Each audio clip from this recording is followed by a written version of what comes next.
Good evening, everybody. Hope everyone's doing well. And yes, you're seeing one of the scars on my right leg. Why did I show that to you to start this? Because the scars, the scars on my right leg are a very important part of the person that speaking to you on this video. And it just happens to be the anniversary of a major milestone in my life. As on July 11th, it'll be 25 years since the last round of surgeries on my right leg began. And me being sentimental, I couldn't not mark the occasion. So this poem I'm about to read came to me this morning because I know I've mentioned this subject before. I just wasn't sure how I was gonna mark the occasion. But as I do, my creativity came to me in the early hours of this morning. And the poem goes a little something like this. 25 years later, the scars on my legs still exist. A sign of life. Lived with cerebral palsy. I looked down at my legs. 8 stitches and 3 pins in my toes. I'm transported back to July 2001. I remember the pains, the scorching heat, the sense of hopelessness. But it was my best shot, fixing a deformity had since birth. I couldn't fall into despair. The third time had to work, right? 9 months went by. Wheelchair, walker, and the cane. The slow progression of healing. And then one random Thursday, 13 months later, the brace came off my right leg. I took my first steps forward. Life started over again. In the present day, it's not lost. The events of that summer shaped me. So, before I continue, please excuse the fan noise that you might hear. It is warm, not hot like it was last week, which is why I did not do a video last week. It was too hot to do it, but it's still warm, so I don't want to be sweating my way through this video. So just if you hear the noise of the fan, please excuse it. Anyway, so yes, on July 11th, it'll be 25 years since the morning that I walked into the hospital for special surgery on the Upper East Side of Manhattan in the early morning hours with surgery scheduled for later in the day. This was my third attempt at trying to fix the problems with my legs, as at birth they were born like this. I was born like this at birth. After the first surgery, a mistake was made, and as a result, I was walking like this. So many a year of physical therapy, doctor's appointments, and orthopedics, and one more surgery which happened in September '96, which will be 30 years ago on September 11th. Even that surgery didn't take. So was decided to give it another try. And after months of waiting, there I was on that hot July day, going to the hospital, and pretty much everything is a blur until I got into the recovery room that afternoon. And it was pretty painful. Just seeing my leg in a cast that I could not move even if I wanted to because it was too painful. And the 3 pins sticking out of my toes, of the middle toes.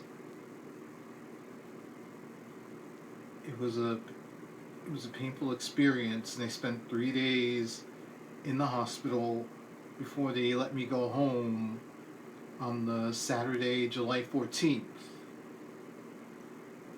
But just because I was back in my bed, I was not getting out of it.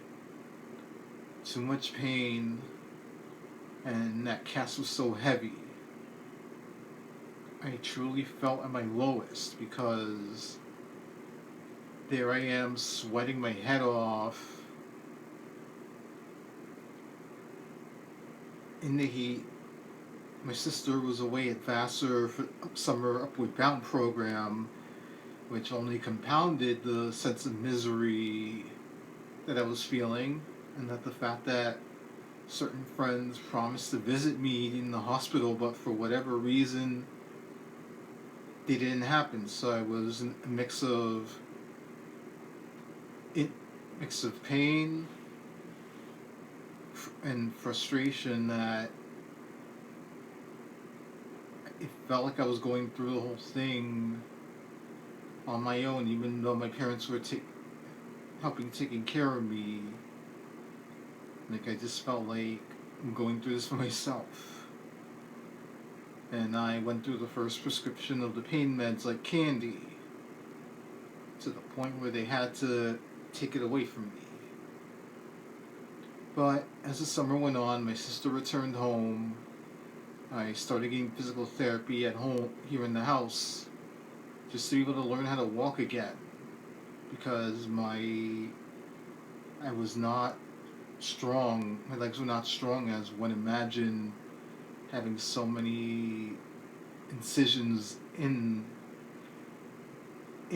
my legs.